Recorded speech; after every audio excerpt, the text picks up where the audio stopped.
Sumigaw siya nang magkamali ako ng liko. Hindi dahil sa natatakot siya sa akin, kundi sa sumusunod sa amin. Nagdadrive ako tuwing gabi. Akala ko nasanay na ako hanggang sa may umangkas na ayaw nang bumaba kailanman.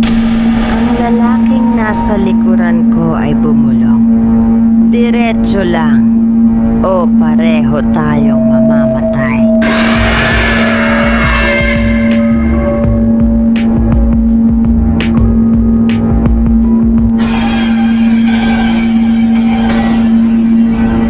Matagal na akong nagdadrive para sa mga rideshare app. Gabi lang ako pumapasada. Mas mataas ang kita at mas tahimik. Pero nung nakaraang Biyernes ng gabi, hindi ito tahimik. May naririnig ako na sumisigaw. Alas 2:13 ng madaling araw. May booking ako sa ilalim ng tulay sa Maynila. Isang lalaking naka-hoodie ang sumakay. Tahimik lang siya. Lumilingon siya palagi sa likod na para bang may sumusunod.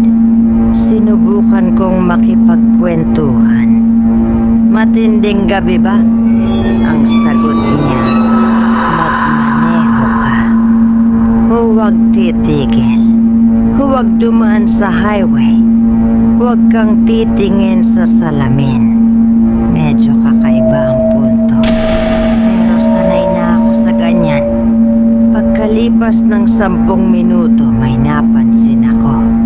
Mga anino, gumagalaw pabaliktad sa daloy ng trapiko sa kabilang linya. Walang ilaw, walang gulong, basta gumagalaw na parang mga maitim na usok. Unti-unting nagkakahamog ang rearview mirror ko. Sarado naman ang mga bintana. Biglang bumulong ang pasahero.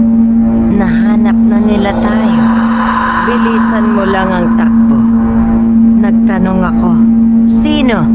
Sabi niya, ang mga anino ng kamatayan.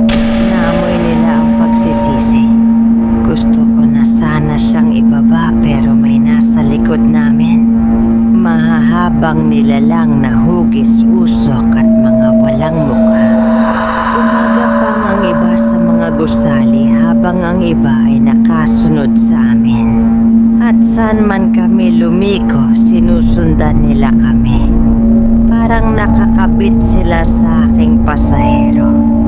Ilang saglit pa, umamin siya. May ginawa akong kasunduan noon. Ayoko na muli gawin ang kasunduang iyon, kaya binigyan nila ako ng paghihigante. Ngayon, hindi na ako pwedeng mag-isa o kukunin nila ako. Sigaw ko. Bakit ako? Lumingon siya. Namumula ang mata. Hindi sila pwedeng pumatay kung may nagmamalasakit sa akin. Kahit naawa lang, nagkwento siya tungkol sa kasunduan. At doon ko naintindihan ang totoo.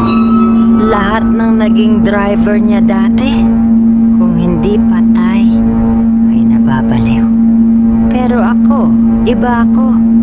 Tinanong ko siya, kinausap at pinatahan. Nagkunwaring interesado hanggang sa naging totoo na. At ang mga anino, napatigil. Ang isa sumigaw parang hindi makalapit. Napatingin siya sa akin, nangingilid ang luha.